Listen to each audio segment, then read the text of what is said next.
শনিবার রাত ৮টা উত্তরা ৮ নম্বর সেক্টর রেলগেট এলাকায় জুলাই রেবেলস সংগঠনের ২ সদস্যের উপর হামলা চালায় দুর্বৃত্তরা। এলোপাথাড়ি কুপিয়ে জখম করা হয় তাদের। গুরুতর আহত হন ইউসুফ আলী রেদোয়ান। আহতদের প্রথমে উত্তরার ইউএসবি স্পেশালিস্ট হাসপাতালে নেওয়া হয়। উন্নত চিকিৎসার জন্য পরে নিউরোসায়েন্স হাসপাতালে পাঠান চিকিৎসক। বলতে পারবো না যে পেশেন্ট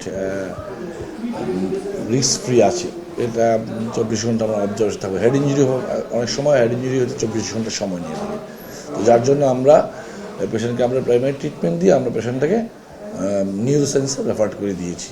জুলাই রেবেলসের অভিযোগ, ইনকিলাব মঞ্চের মুখপাত্র ওসমান হাদির উপর হামলার প্রতিবাদে বিক্ষোভ মিছিল করেন সংগঠনের সদস্যরা। এই জেরে হামলা চালায় উত্তরা পূর্ব থানা শ্রমিক লীগের যুগ্ম সাধারণ সম্পাদক আলতাফ।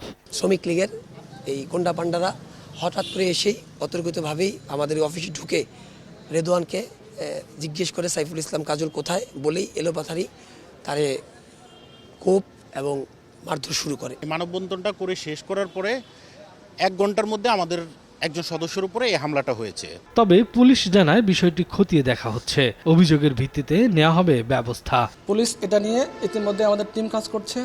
যদি আমরা তার তথ্যে দেয়া কাউকে পাই তাহলে আমরা অ্যারেস্ট করার জন্য আমাদের পুলিশ কাজ করবে।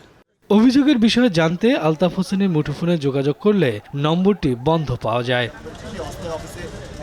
শফিকুজ্জামান রুবেল, সময় সংবাদ, ঢাকা।